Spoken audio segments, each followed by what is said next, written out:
I walk a straight line, shackled and chained. Oh, gruesome Gertie is calling my name. There is no mercy in this penitentiary. Just ask the Hillstring Gang or Angola 3. I'm here for life, I'm here to die. Inside these walls, inside the wire. And when the wolf cries, I know it's over. Oh, bloody Angola. Oh, bloody Angola.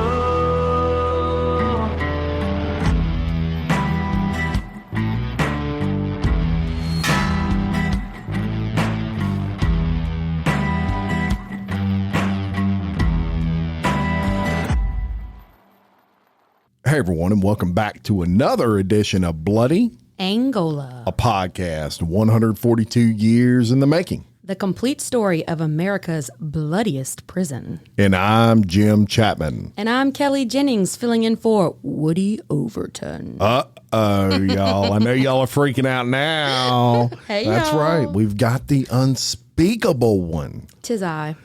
Kelly Jennings in the flesh with us today. Woody couldn't join us. Kelly was nice enough to come on the show and fill in for him. And, some people call her like the female Woody Overton. So if you've never heard the podcast Unspeakable, a true crime podcast by Kelly Jennings, go right now. Yeah, go And listen. just subscribe, listen to it. She's amazing. She helps us out anytime we need it. I mean, hey, we're human. People get sick. Things happen. And she's always one to help us when we call. So thank you very much for being on the show. I am thrilled to be here. So me and Kelly, y'all, were talking yesterday, and we're like, what do we want to do today's episode on? And Kelly had a great idea. Yeah, so I remember there was an inmate that I dealt with, and his name was Justin Granier, and he was very interesting to me. Yeah. He's interesting to you and a lot of other people, it seems.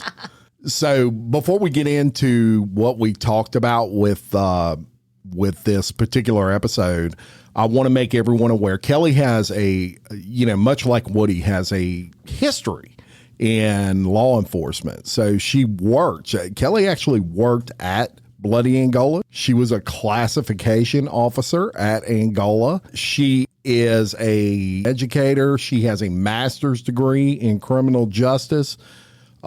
She is a commissioned sheriff's deputy. So Kelly walks the walk, talks the talk, and is amazing. And I'm going to tell y'all a quick story about Kelly before we get into today's story that y'all will really like.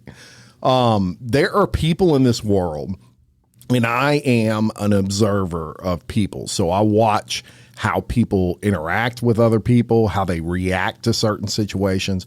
One night, my wife and I go with Kelly and her husband, and we're just, our kids had some deal they were eating at. It might have been for prom or something. I can't remember what it was. It was a birthday party. Birthday party, that's right. And so we're hanging out while they're eating, and there was a little kid. It was like practically a baby, and it's walking with two parents, and all of a sudden you hear, and it's a car, and it's slamming on the brakes.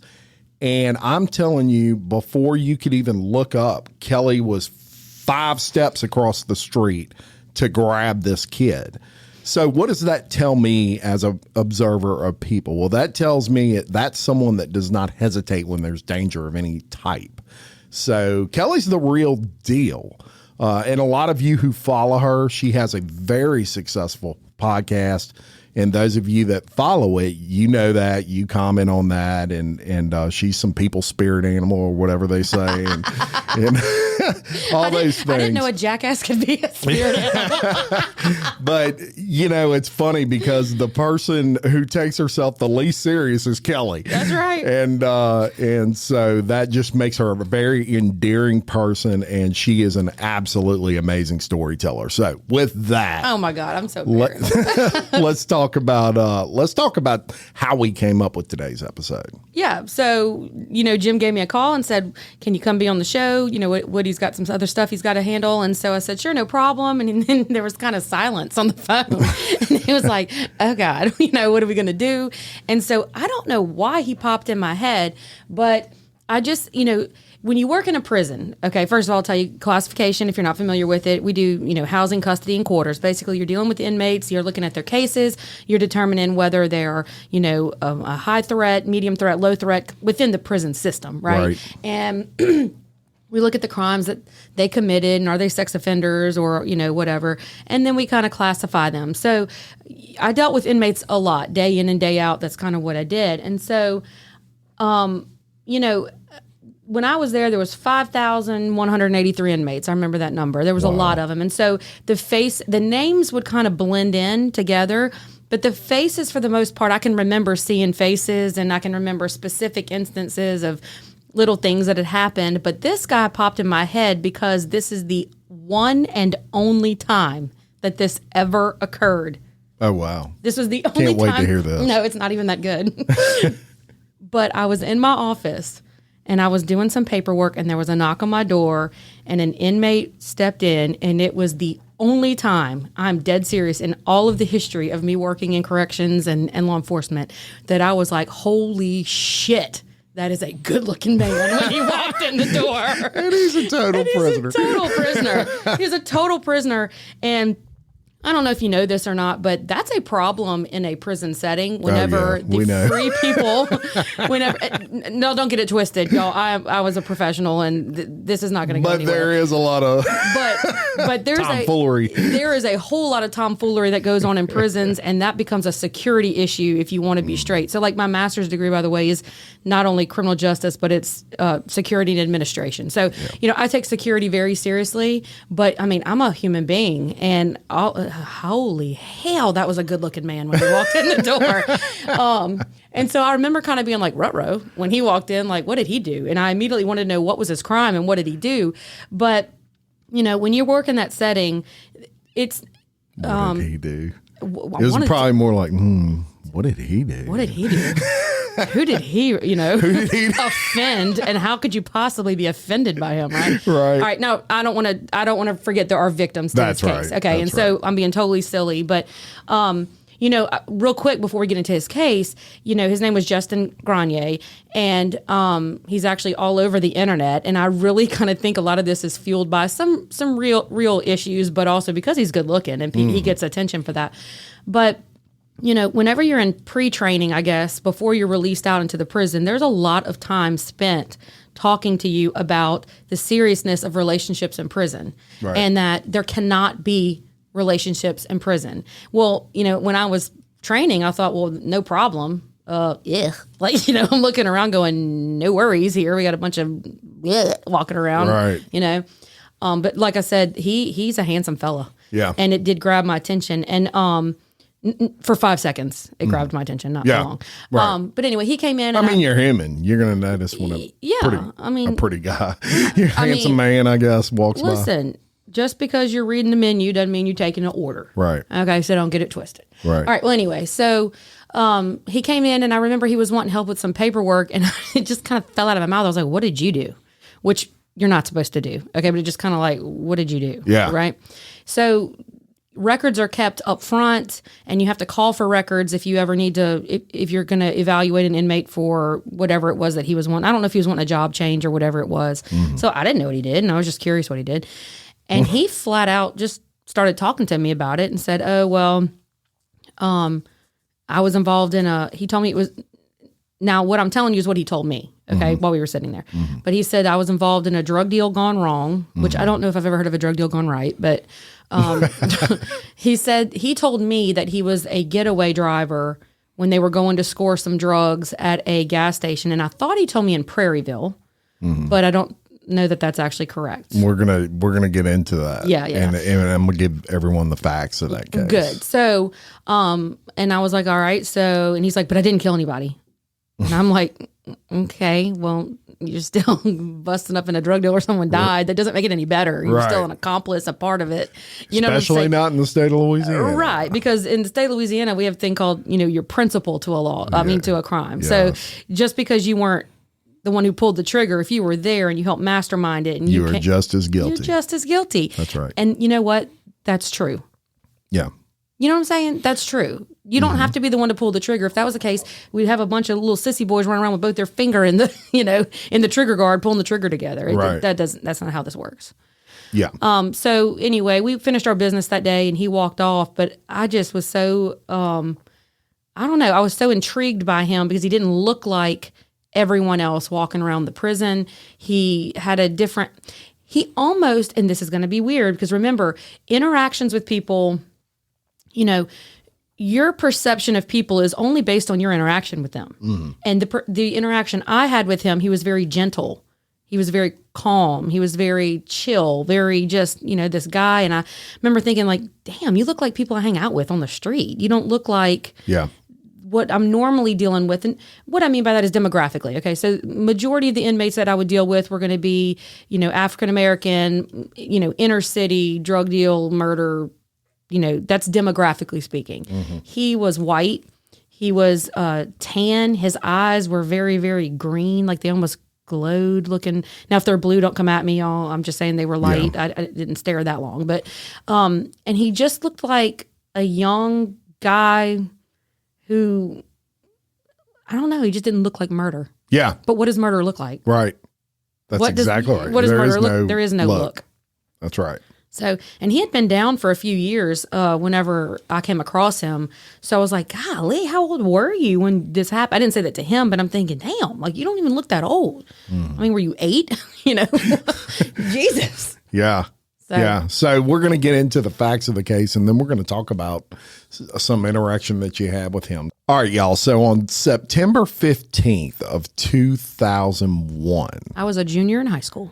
At about 5:30 in the morning, 2 men approached DeLon Supermarket in Santa Mall, which is in Ascension Parish, Louisiana. So for those of you that are not from Louisiana, it's about 15 minutes from Baton Rouge.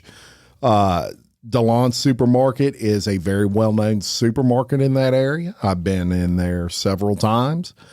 So it's early in the morning, and they had some intent to rob the cashier. One of the men was armed with a 30-30 Marlin rifle. And he did not mention that.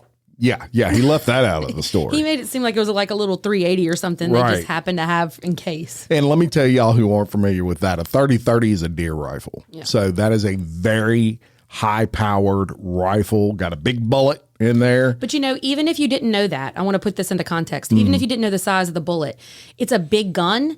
And why? Big gun. Why would you bring that? And it's to scare people who don't know shit about guns. Excuse me, my language, sorry. No. If you're easily offended, I'm not cuss all the, I know. You do know Woody co-hosts the show. Right? Okay, well, look, I'm sorry, Mom. Cuss away. We love cussing. I know, right? But if you don't know anything about a weapon, and you just see this big gun, it would be to scare you. Yes. There's no other reason. If it wasn't to put fear in their eyes and into their mind, then you would have not brought a weapon at all. You could have just scared them with your good looks. Right.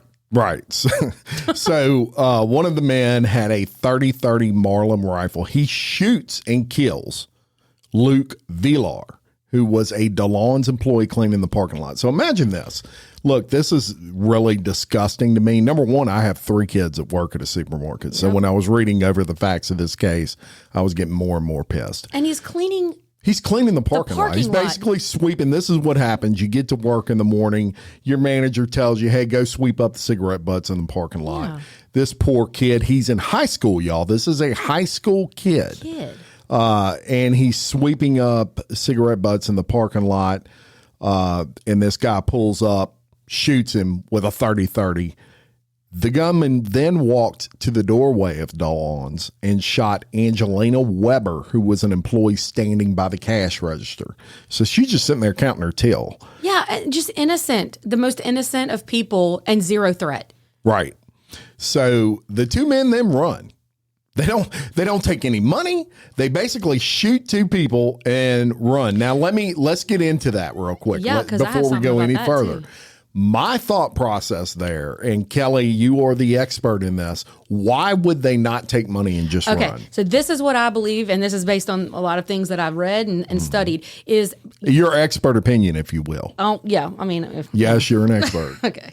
Well, okay. So something that happens too in murders, and this was a murder, but I'm saying like, even if you were, they didn't know their victims here necessarily. They weren't, friendly with them, but people do not account for their emotions whenever they go and they murder somebody. Right. They think in their mind, oh, I'm a badass. I'm going to roll up in here. I'm going to start just popping caps on people and we're going to steal the money. And, we're going to have this war story to go tell people. But once you pull that trigger and you're watching people drop, it's different. I think they panicked. Yes. I think that they thought, oh shit, here we go. We really started this, and they panicked and they rolled out. I agree 100%. And, when you're a criminal, you're picturing all this in your head, how this is going to go down. When it actually goes down, you freak out, I would imagine. And so they shoot these two people and they forgot to take the damn money. That's basically what happened. Their brain moved so fast, all they could think was, we need to get the fuck out of here. Right. Well, think about this. Even if you're not familiar with a life of crime, let's say you had a huge presentation that you were about to go give. Right? You've planned, you've prepped, you've thought it through, you've got your whole plan laid out, and then when you get on stage, right, you kind of freeze and you get real nervous in the moment, and you forget things that you've practiced over and over again. Kind of the same concept. Exactly. So Angelina, the cashier, she survives. She sustained some wounds to her head and her arm that were caused by bullet fragments, but she lived. However, she was unable to identify the gunman. It happened so fast, they basically just, I'm sure she heard the parking lot shots. And the next thing you know, a guy's standing there, he shoots, she covers. So she didn't really see enough of him to even identify. Well, and another thing that happens too with people is whenever some kind of tragedy like this or trauma is going down, even if he would have had a small little pistol in his hand, you can be looking dead at the person who's holding the gun, and then you ask that person, hey, what kind of gun was it? And they'll tell you, a big one. Yeah. Because they see the gun. Yeah. They're looking at the threat or what's going to kill them. Obviously, the person pulls the trigger, but, maybe focus more on the weapon. Yeah, that's a great point. Now, based on an incident that had occurred about 4:30 a.m. that same morning at a residence about a quarter mile from DeLawns, officer brought in Justin Granier for questioning. And they also brought along Lucas Roddy and Josh Barrow. Now, Granier and Barrow gave statements, and they actually admitted their involvement in the incident at DeLawns. But there was a problem. Granier gave two separate statements to the police. Both statements were introduced into evidence at trial. Now, in the first statement to the police, Granier said that he drove and Roddy and Barrow were passengers. After the three decided to rob DeLawns, Granier parked 100 to 200 yards away. Roddy and Barrow exited the car with guns, and the defendant stayed in the car. That is what he told me. Okay. Except also, I could be wrong, y'all. It's been a hot minute, but I really thought he said it was a drug deal. But well, I'm sure he did. Yeah. So the defendant says he then heard gunshots, and moments later, Roddy and Barrow got back in the car with the guns. Roddy said he shot someone and thought he killed him. The defendant drove to the house of Nick Babin, a friend, and Roddy and Barrow removed their long sleeve shirts, and Granier hid the clothing in Babin's barbecue pit. Wow. Yeah. That's what you came up with? Throw it in the barbecue pit. They didn't set it on fire now. They just hid it in the barbecue pit. Because no one's going to search that. Right. Yeah. No, who would look there? Good God. Now, in his second statement to police, Granier said that he drove to DeLawns and parked about 50 yards away. I could see, that may be changing. I would be curious to know the time frame between the two interviews, because sometimes you will interview somebody and then time passes, it'll be, 24, 48, 72 hours. Then they interview you again and you remember more things, or you remember things a little differently because you've had time to process more. Because, okay, they are the perpetrators here, not giving them an ounce of leniency here, but the brain is still the human brain. And just like a victim might remember things after a while, right, when they get out of the shock of it, they are also still in the shock of what's happened. Again, not saying that they are victim in any way. I'm just saying the brain. So I'd be curious to know, did he change his answers to try to manipulate the situation? Well, or absolutely. Well, here's the thing, though. Woody Overton will tell you, as a homicide detective who's led a lot of questioning in rooms, that the truth never changes. That's true. So regardless of the time frame, it doesn't matter if it's been an hour later or 7 hours later. The truth is the truth, and it never changes. So when things change, there's been a lie told. There you go. Period. So in his second statement to police, the defendant said he drove to DeLawns. He parked 50 yards away. Only Roddy was with the defendant in this statement. So he all of a sudden a whole person. Yeah. So it was the ghost of Josh Barrow. Right. He wasn't even there. As a matter of fact, he says Barrow was at Justin Smith's house. Roddy exited the car with the 30-30, and the defendant exited the car with a loaded 20-gauge shotgun. So now he has a weapon and he's leaving the car. According to Granier, the plan was to tell everybody to stand back and get the money. When they got within 10 to 20 feet of Vilar in the parking lot, and I'm going to caution y'all, this really upset me. Roddy shot him in the back.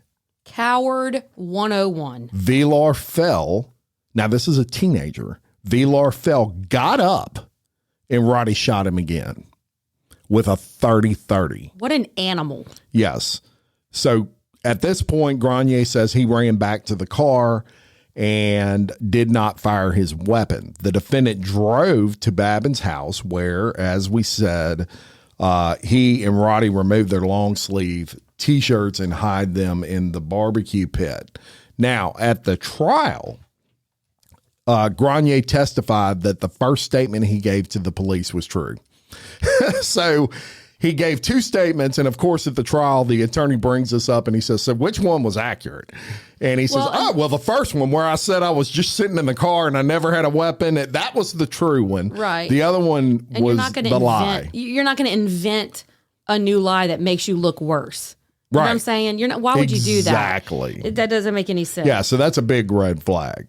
And it's also a problem if you're a juror and the guy's on the stand admitting he lied in one of his statements. To me, that takes away credibility. Oh, 100%. So why should I believe anything you're saying? 100%. And you're already a piece of shit. Right. You know what I'm saying? It's just like, what size piece of shit are you? Right. So according to Granier, the truth was that he did not get out of the car and that Roddy shot Vilar. On cross-examination, the defendant admitted that he knew Roddy and Barry were going to rob the store. Originally, he had said he didn't even know that was going to happen, and that while he waited for them, Vilar was killed, and then after he heard gunshots, he waited in the getaway car until Roddy and Barry returned and then drove away with them. The defendant did not admit he hid the guns, which the guns were hidden. Obviously, that's the first thing they want to get rid of and hide. Well, hey, let me add this question in there real quick too. Okay, so you had no idea that they were going to be shooting these people, right? They were just bringing these guns in. So why did you sit there after shots were fired? What if someone was firing at your co-defendants? Yeah. And you needed to get away to self-preserve. I don't buy that. I think that you knew that they were going to go in there and they had the capability to shoot them. And then you didn't try to even self-preserve by getting out of Dodge or moving. Yeah. Like, no. The only thing I believe out of all of that he has said is I do believe that he didn't pull a trigger. I don't either. Yeah, I don't think he did. I believe that 100%. And that'll play into as we move along in this story. But that was the official statements. And as you can see, there's a lot of inaccuracy there. Now, he goes to trial. Actually, all three of them go to trial, including Nicholas Babin, who was the friend. They went to his house and started hiding things. And look, it's important to mention right here, and Kelly, maybe expand on this a little bit. Louisiana is unique. There's only a few states that consider principal to murder basically the same thing as committing murder. And I think that's the key to this whole story is it occurred in Louisiana, and they don't differentiate if you are with someone that robs a grocery store and they kill somebody, are you just as guilty as they are? Yes. Okay. Absolutely. And that's state law. That's not an opinion. That is the law of the land here, right? Well, and I think it kind of lends itself to, birds of a feather flock together. Okay. So if me and you are going to go do something, think about it when you were younger. Me and a friend are going to go do something, and they were going to go do something that was completely and totally out of my element. It's nothing I would ever be comfortable doing. There's no way in hell that I would ever be a part of that. I'm exiting stage left. There is no amount of peer pressure even when it comes to murder or putting a gun in somebody's face. I'm not doing that. Even if I am a little wannabe thug, okay, I would know my level of thugness, if that makes sense. No hashtag know your level, okay? But, and I know people will probably disagree with me on this, and life experiences make us all different in what we would assume, what we would do. But there's a limit to what I'm willing to do. Absolutely. You know what I'm trying to say? And the fact that you not only agreed to even just be the getaway driver, it means that you go along with whatever they're doing. You, in essence, hey, think about getting married, okay? Yeah. You say, you know what? Let's get married. Mm-hmm. Whatever your spouse does, you're along for the ride. Right. You know what I mean? Very true. If they decide that we're going to go blow all our money at the casino, well, then hell, we're going to blow all our money at the casino. You're still a part of it. Right. Even if you didn't want to be. Even if you're like, no, don't do that. We're still both bankrupt together. That's right. It's the same thing here with this friendship. So, I agree with the law. Now, the older I get, I guess you could say, the more my brain does kind of ponder the idea. He did not pull the trigger. He didn't, but which lie do you believe? And to me, it's levelized. Like, if he stayed in the car, he did not have the weapon on him, he is still completely and 100% responsible for his actions in this, and he is absolutely a participant, a co-conspirator, and he would have benefited from this robbery if they would have gotten the money. Mm-hmm. He would have benefited from it. So the fact that he didn't benefit does not somehow take away the fact of his participation in it. And I think people sometimes hang on that. Like, there was another inmate, I'm not going to mention his name right now because we may talk about him another day. But I remember him telling his story, and he was in a shootout with police, and, he even got shot in the face, and he survived. And then the next line he always tells people is that, but nobody died. Yeah. I shot at the police, but nobody died. But they could have. Yeah. And you didn't care in that moment what did happen to them. Yeah, it was by the grace of God. Yeah, it was by the absolute... It wasn't because you neglected to take action to try to make them You were die. willing to take a bullet to the face. Yeah. And in my humble opinion, Justin went along with this, and he knew the propensity of what could happen. You brought loaded weapons to the scene. You drove the vehicle there with the intent of benefiting from what would have happened from that. And let me just interrupt you here because go. you just said a key statement. That was the propensity of what could have happened. Yeah. Here's the thing, and here's what I struggle with when I was looking over this case. It is one thing to have the intent to rob a store. It is another thing when you're, let's assume he never got out of the car. Let's assume that. Mm-hmm. It's another thing when you're sitting in the car. You had no intent to kill anybody. None of that was a part of the plan. And in your heart, if you could see in someone's heart, you would not do that. That was not part of you. And somebody else does it. There was, when I was looking over the story, I'm like, I don't know that he deserves the same level of punishment. However, Kelly just said the key word, and that is propensity of what could have happened. The reason they have this law in Louisiana is that one thing I can tell you he knew was there was a possibility of that. Anytime you pull out a gun and you go to rob somebody, there's a possibility of a shootout, and there's a possibility that somebody could get killed. Well, hey, that's an issue. I'm a concealed carry person. And let me tell you now, why do you conceal carry? Because you know that there may be a situation, now, in my opinion, to defend my life, my gift of life, okay? but I carry a loaded weapon with no safety. Because when it comes to a weapon drawn on me or someone trying to kill me, I don't want the safety. I want to defend my life. Right. You know what I'm saying? Yeah. So you don't conceal carry to be cool. You don't conceal carry because you don't think, oh, well, nothing's going to happen. Yeah. You conceal carry because it's not, if then thinking, it's when then thinking. When someone tries to kill me or hurt my children, I will defend their lives to the death. Yeah. That's why you bring a gun to the fight, if that makes sense. That it does make sense, and they shot children. Children, in a kid that was working at 5:30 in the morning. This is, I'm sure, just the greatest kid, and he's out there and he's just trying to make a little money, maybe saving up for college or whatever he's doing, and he lost his life because of a fucking idiot. Yeah, and there's a lot of parents out there. I do want to say this because there's a lot of parents out there, and Woody would say, Swim, who is someone that ain't me, would want them out of prison because they want to kill them. And so if you're out of prison, I can kill you. And I'm not saying me, I'm saying someone that ain't me, but that is something where he might be safer where he's at, honestly. Because if that were a lot of people,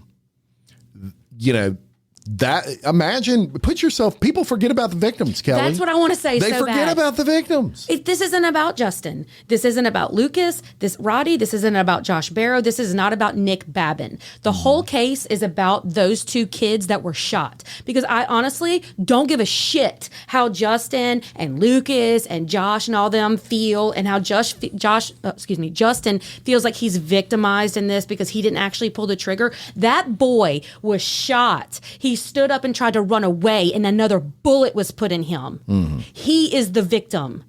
He doesn't get to live his life. Someone's son. He doesn't get to go to court and beg for his life and his freedom and for a second chance. He is 6 feet underground. He's dead. His life was snuffed out. The poor girl that was shot on the inside. Yeah. I know there's Scarred emotional for life. For life. Yeah. Traumatized. And for what? Because these 3 punk ass people wanted to go steal money because you weren't man enough to go get a job. You weren't man enough to hold down the fort like a real man would do. To have the manliness about you to say, my role on earth is to provide for myself and my future children and my wife. No, you're a punk. You're a punk who decided to get behind the wheel of a car to drive to a store with the intent of violence to happen. Hell, you didn't even take the money. Yeah. Tell me violence wasn't on your mind. Right. And shoot somebody straight in the back. And then run away. So I'm not saying Justin doesn't have a heart. I'm not saying Lucas doesn't. I'm not saying Josh doesn't, because when you get older, things change. Well, you mature. And we're going to talk about that a little bit. But guess what?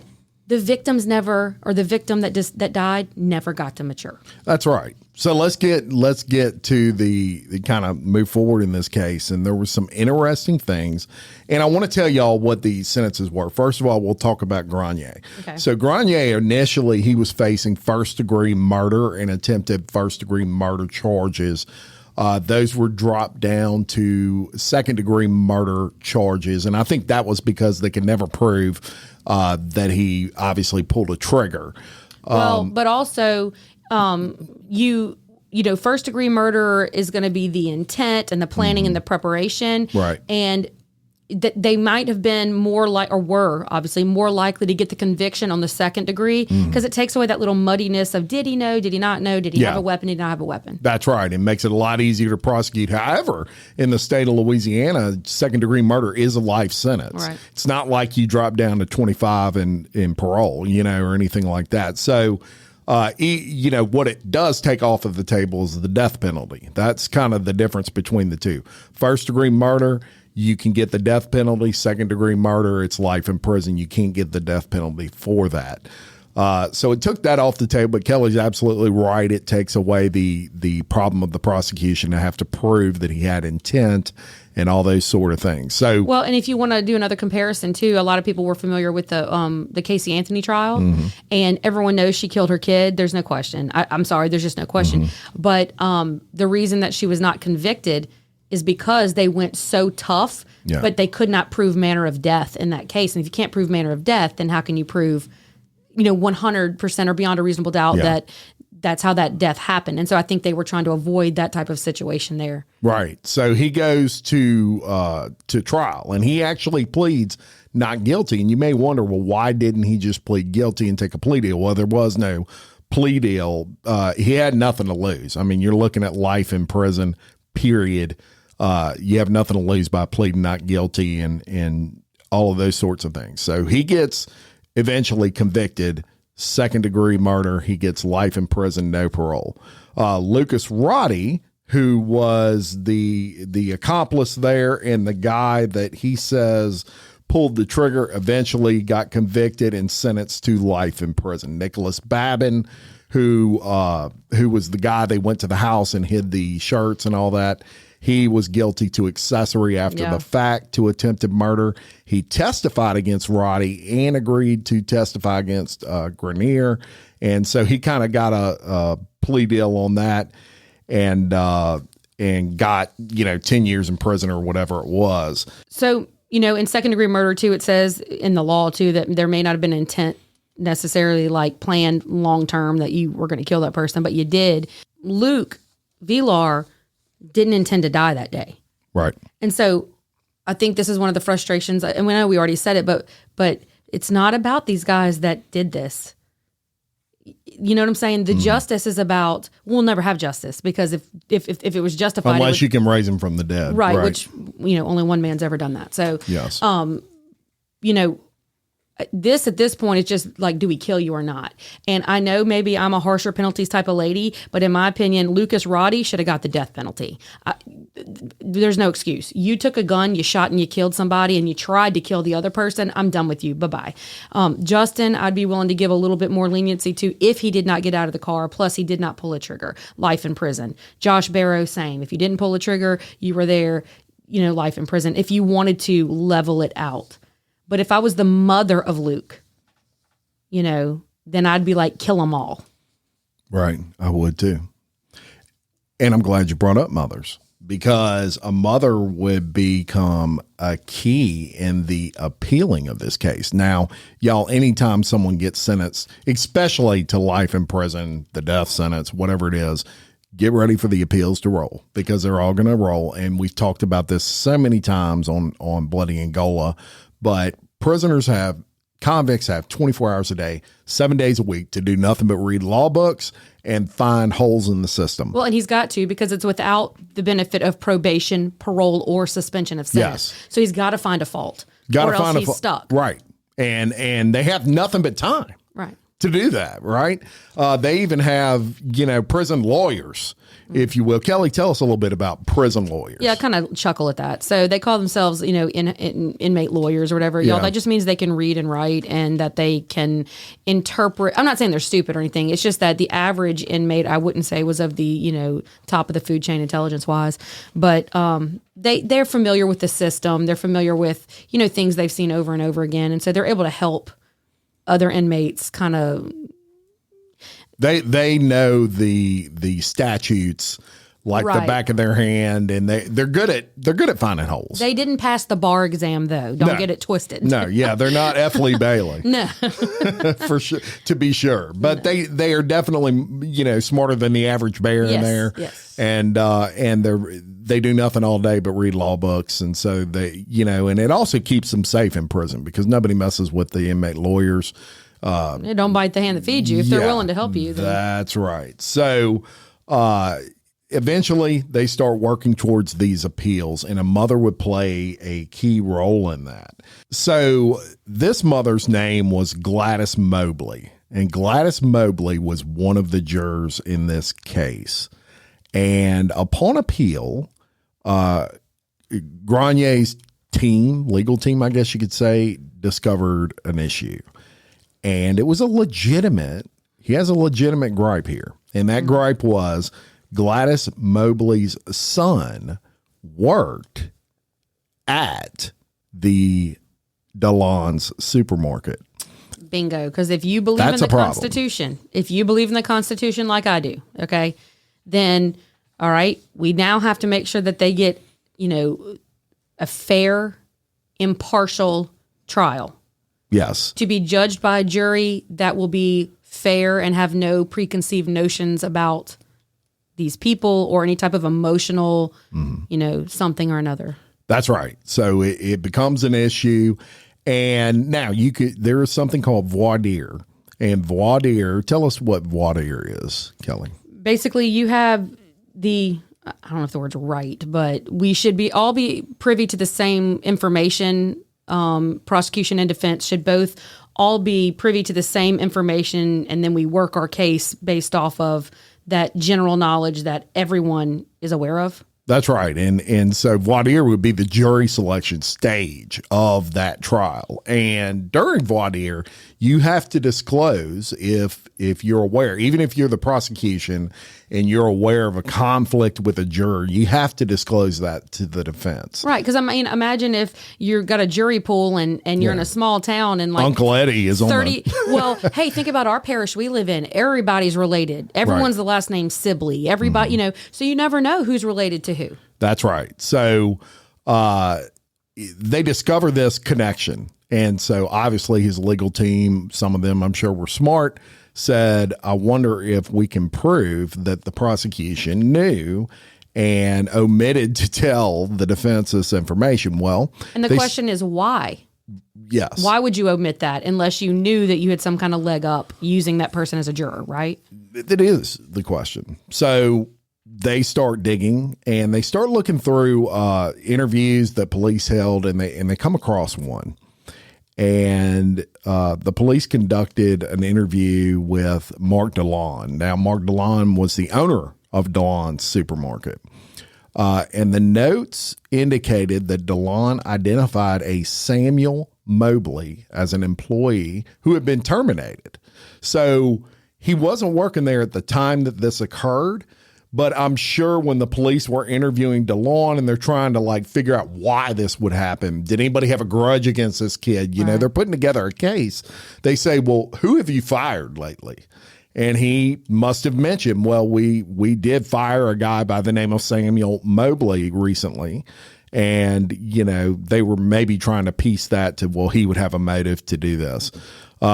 He had nothing to do with it, incidentally, but they come across that. It was handwritten notes. Mm-hmm. And it also included documentation where they interviewed Samuel Mobley, and that Mobley had been read his rights. And in that questioning, he mentioned a Gladys Mobley as his mother. So now you have some direct knowledge. The police actually have direct knowledge of this person. Now they turn over all these notes. At some point, the prosecution is going to get these when they're prosecuting the case, these handwritten notes. Guaranteed somebody saw that. Mm-hmm. But it could have also been a situation where it's kind of like, okay, well, you better do your research and I think it's, you're right. I mean, the prosecution could say, hey, we just missed it. I mean, we just did not remember seeing shady, that. But, voir dire is literally French for to speak the truth. Right. So it should have been brought to the forefront. It should have been brought to the forefront. Now, it gets even more interesting. So during voir dire, in the voir dire stage, they interview these potential jurors, and the defense is allowed to get up and ask some questions. Prosecution is, and it's very important to point out that just because you have direct knowledge of a case does not mean that you can't serve on a jury. What they're going to ask you is they're going to say, would that direct knowledge of a case cause you to be impartial, or can you be impartial regardless of that direct knowledge? If you say yes, you're considered fine. You can watch the whole O.J. Simpson trial, and it wouldn't make sense, but then serve on the O.J. Simpson trial. It doesn't matter as long as you can say, I can give an impartial verdict based just off the evidence I see at trial. You're okay. Well, and I think something about that too is like, for me, I could literally despise somebody. You know what I mean? Have had personal interaction with them and despise them. But that doesn't mean that I could not sit on a jury and look at evidence and weigh evidence, fairly. Yes. I mean, who would want to? Yes, it can certainly be done. Yeah. But y'all, it's about to get real interesting, because in voir dire, of course, Mobley, the Gladys Mobley, the mother of the guy who got terminated from DeLon's, they asked her. They asked her some questions, and they said, hey, have you heard or read about the murder at DeLon's? Now, every mother out there, I want your ears to perk up. If your son worked at a store where someone got killed in the parking lot, and I'm talking worked there recently, like the first thing that's going to run in your mind is, thank God my son was not there, right? Secondly, you said your son had already been read his rights and questioned. What, your son just forgot to tell you that part too? Yeah. Yeah. So they asked her whether she had heard or read about the murder. And she said, I don't even remember what all I read, but I did read it in the newspaper, what had happened, and on the news and TV. But, I haven't, I couldn't have formed an opinion. The interesting thing there for all you mothers and your ears are perking up is there is probably no way 99.9% of mothers and fathers out there, quite frankly, would not have formed an opinion if your child had worked there. It had been my wife, it would have said fry him, period. Like fry him or I will fry him. And I'm sure a lot of people out there would have said the same thing. So I think she lied. And I think she lied for a reason. I think she wanted to be on that jury. Now, this is conjecture. This is my opinion. But I think there's no way that she could, she kind of was very vague with her answer, almost intentionally vague. I question that. And that's a problem. It's a problem that they knew at some point that this lady's child worked there. She would have brought that up during voir dire if she would have wanted them to know. To me, she intentionally hid that. This is an opinion, y'all. I don't know any of this is fact. This is my opinion looking over this case. I would have further questions like, did your son know the victim? But at the time, they didn't know. They didn't know the son even worked. They didn't know the time. That's the whole problem. The prosecution knew, the defense didn't. Yes, the prosecution would have went up and dismissed a juror and said, right. Oh, no, your son worked there? Bye-bye. I'm just saying, informing my opinion of whether she lied or not. I would be curious to know, did your son know the victim? They did. He did. All right. He was fired like weeks before that. Right. But that's to your point. That, maybe she was friends with the mother of the boy that was killed.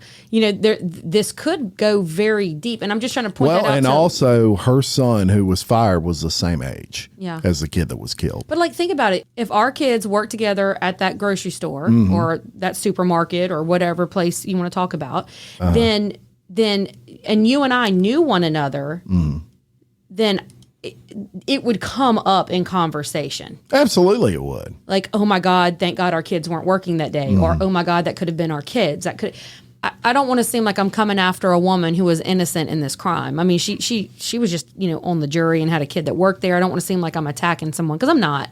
But if you have to somewhat leave out or manipulate in a way through omission, why? Right. And sadly, we can't say why because she's dead.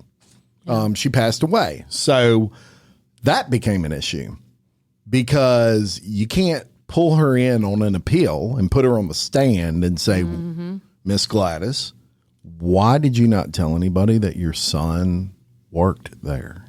That's a very important part.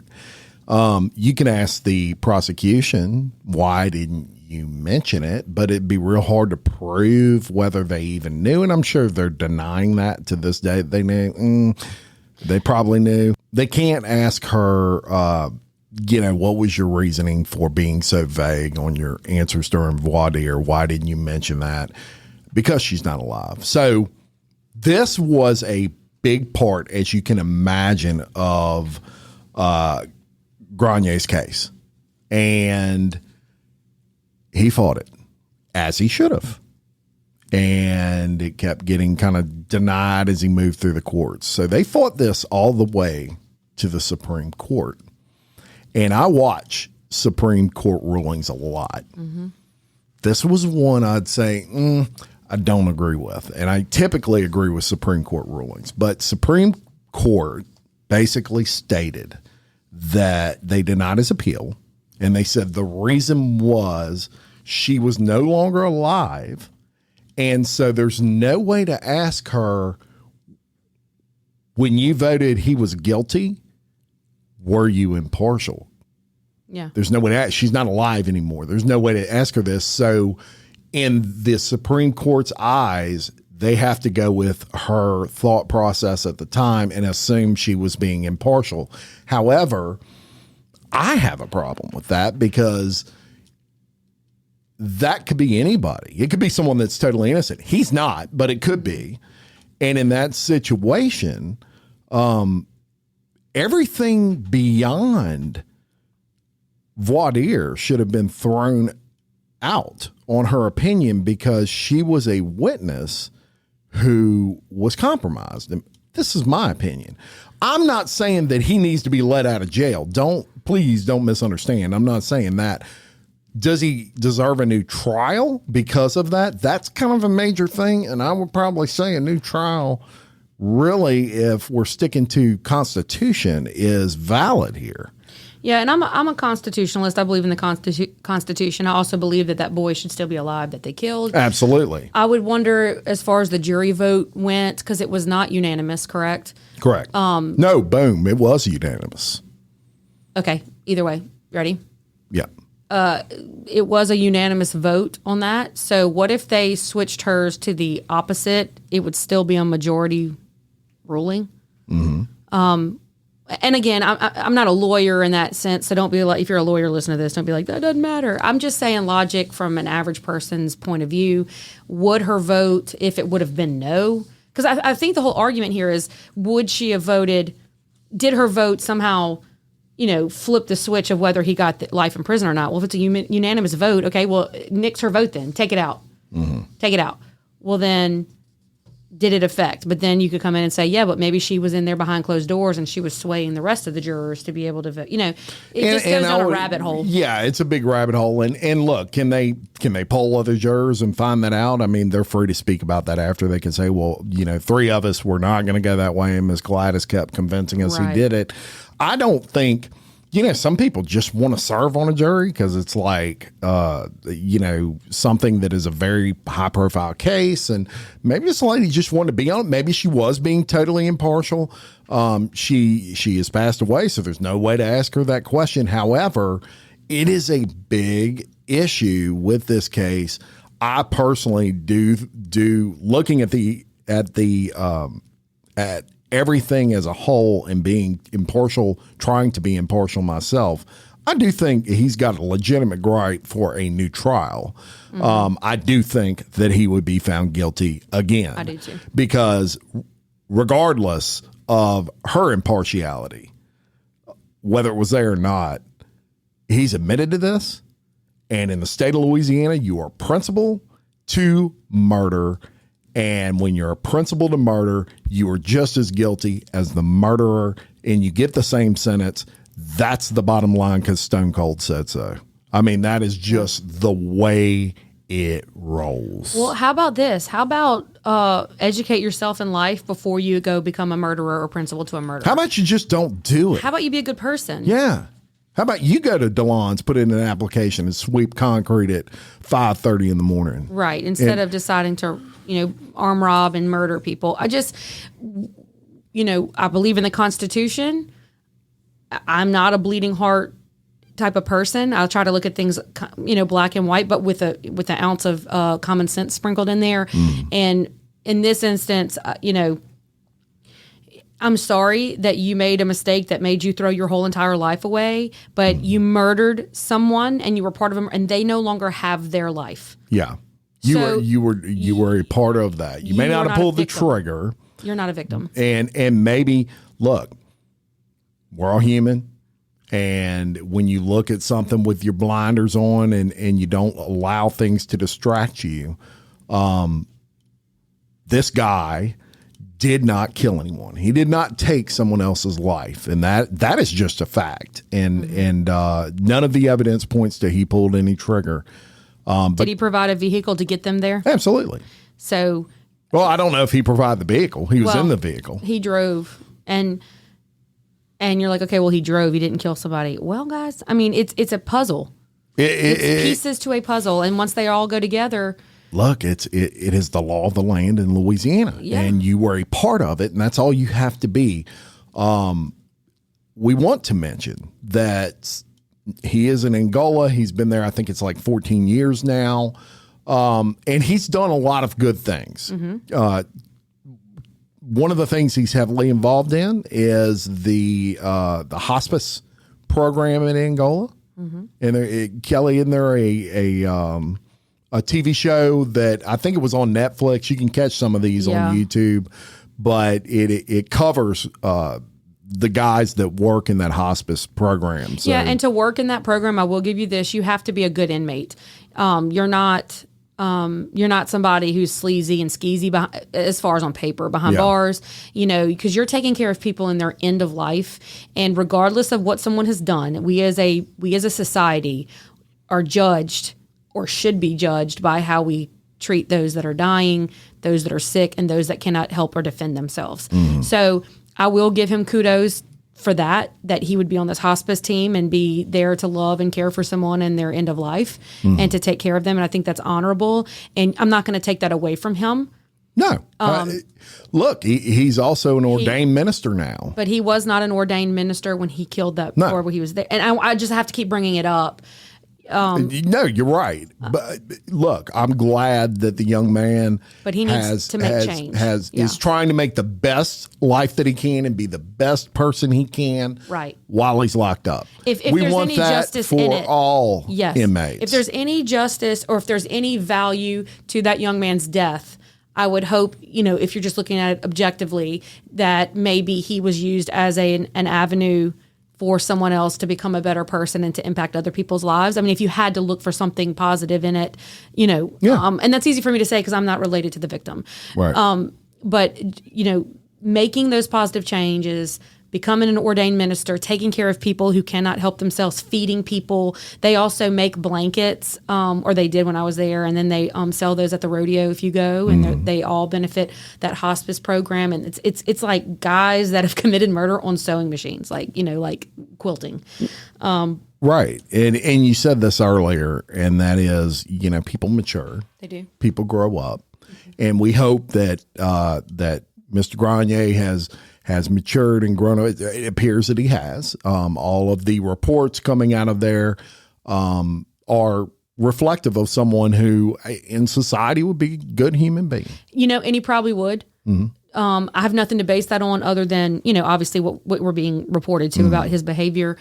I just don't know that now is the time. Yeah. Maybe. Okay, I know people are going to come after me on this one but I think that as part of the human experience, we cannot bring the victim back, and that's the truth. Mm-hmm. However, if you're genuine, if Justin is genuine in his change and his maturity and his way of being, then he needs to learn to be content in that right now. Yeah. Be content in that. Spend your time in prison doing nothing but good things, being a proponent of positivity, and, he's a minister and impacting the lives of the other inmates that are in prison. Absolutely. And then maybe when you are a lot older, sometimes inmates will be setting up their parole. Let me explain what I mean by that.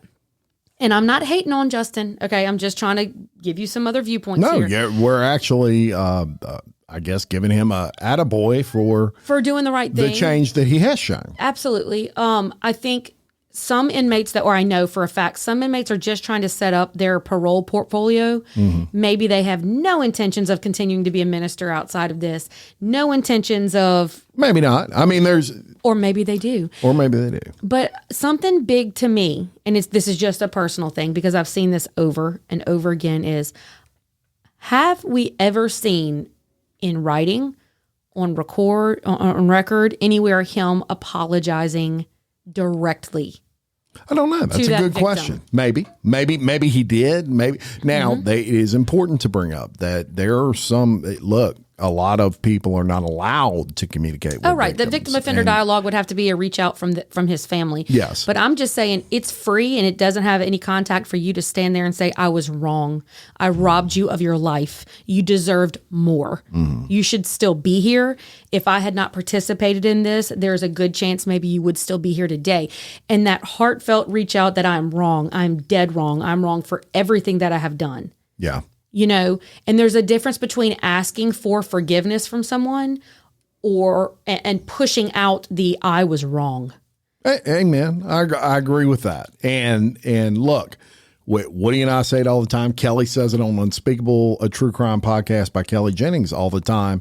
And that is, our hearts always go out to victims, but they go out to, the person who's in, let's say in this case, is incarcerated, his family too. Yeah, he has a family that's hurting. He has a family. Look, everybody, no matter how big of a monster they are, Brian Koberger has a mother that loves him. Yes. Right. And all of us that are mothers and fathers, we are going to love our kids no matter what they do. We may want to kill them, but doesn't take away that love. That is a love that you just have. It doesn't go away. And there are obviously people that love him.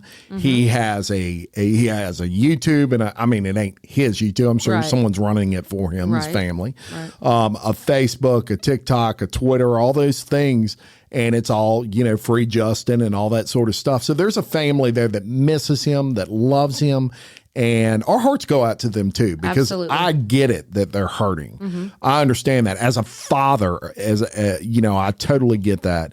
And we just hope that no matter what happens with Justin, every day he wakes up, he feels utmost regret for what he made. Yes. And he decides that instant he opens his eyes that I want to make today a positive, good day for someone else. Right. And whether it's in prison or not, that's what he does. That's important. And that's all he can do. And that's all. And I think that's all that's required at this point. I mean, you can't fix it. So you can't. Move forward, be a good person, and be genuine. That's right. And I think that was a pretty dang good podcast, Kelly Jennings. What do you think? I loved it. I had a good time. It was very, very fun. Look, y'all, we're going to say it one more time.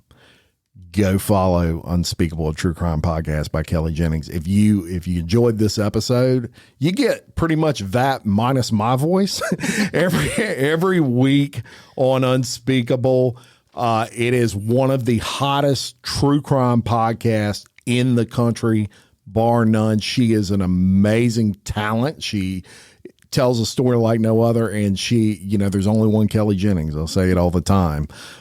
You will be happy, and you can binge on it. You can almost Netflix binge on her stuff because she's in her third season. So if you've never heard her before, start off with the first one, and you'll probably be done with them by the weekend. I mean, you won't be able to quit listening. I hope you go listen, and I really appreciate it. And I have a Facebook page too that you go look at, and an Instagram, and I post a lot of pictures and things that follow up on the stories that I do. Yeah, her Facebook is like on fire. I mean, she's a very good social media person, and she puts pictures of the cases she talks about and a lot of funny stuff. She has some great merch too.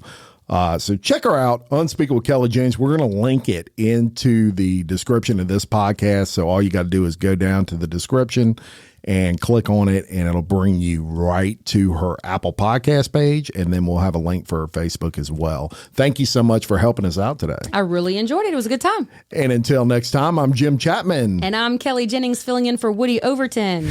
Your host of Bloody Angola, a podcast 142 years in the making. The complete story of America's bloodiest prison. Peace!